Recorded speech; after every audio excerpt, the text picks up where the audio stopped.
சில பேருடைய வீடுகளில் கூட இந்த கெட்ட வார்த்தை பேசுகிற பழக்கம்ன்றது சில பேருக்கு அது ரொம்ப தொன்று தொட்ட பழக்கமாக இருக்கு. It's not going to build your relation, it's going to break it and it's going to destroy your relationship. ஒருவரோட ஒருவர் எப்படி பேசணும்னா பண்பாக பேசணும். நான் சில பேர் பார்த்துருக்கேன், அது என்னமோ தெரியல, வீட்டுக்குள்ளே கணவன் மனைவிட்டு தான் அந்த மாதிரி பயங்கர கெட்ட வார்த்தைகள், புண்படுத்துகிற வார்த்தை, ருசியே இல்லாத வார்த்தை, கேட்கறக்கே ஆகாத வார்த்தைகளை கணவன் மனைவிட்டு தான் பேசிக்கிடுவாங்க அல்லது வீட்டுக்குள்ளே பேசுவாங்க.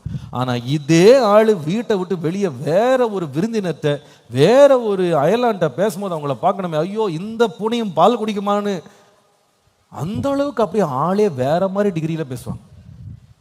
அது அப்படி எப்படி தான் அந்த மாதிரி நாடகம் பண்ண முடியுதே தெரியல. நான் என்ன சொல்கிறேன், இந்த நாடகத்தை வீட்டிலே டெய்லி அரங்கேற்றுனா உங்கள் கணவன் மனைவியோட எவ்வளோ உறவு நல்லபடியாக மாறிடும் இல்லையா? ஊராருக்கெல்லாம் நல்ல டேஸ்ட்டாக பேசுவாங்க. அப்படி பேசுகிறத பார்த்தீங்கன்னா, அப்பா என்ன மாதிரி இந்த சிஸ்டர் பேசுகிறாங்க, இந்த பிரதர் வாயிலேருந்து ஸ்தோத்திரத்தை தவிர வேற ஒன்றுமே வர மாட்டேங்க.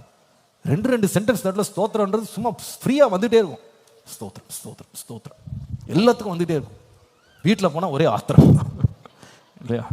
அந்த ஸ்தோத்திரத்தை டிக்ஷனரிலேயே பார்க்க முடியாது. ஆனால் ஊருக்கு தான் இந்த ஸ்தோத்திரம், இந்த அமைதி, இந்த பண்பு, இந்த நல்ல பேச்சு, இனிமையான பேச்சு, அந்த சிரிப்பு எல்லாமே ஊருக்கு தான். வீட்டில் பார்த்தீங்கன்னா அப்படி அம்பு பாயிற மாதிரி.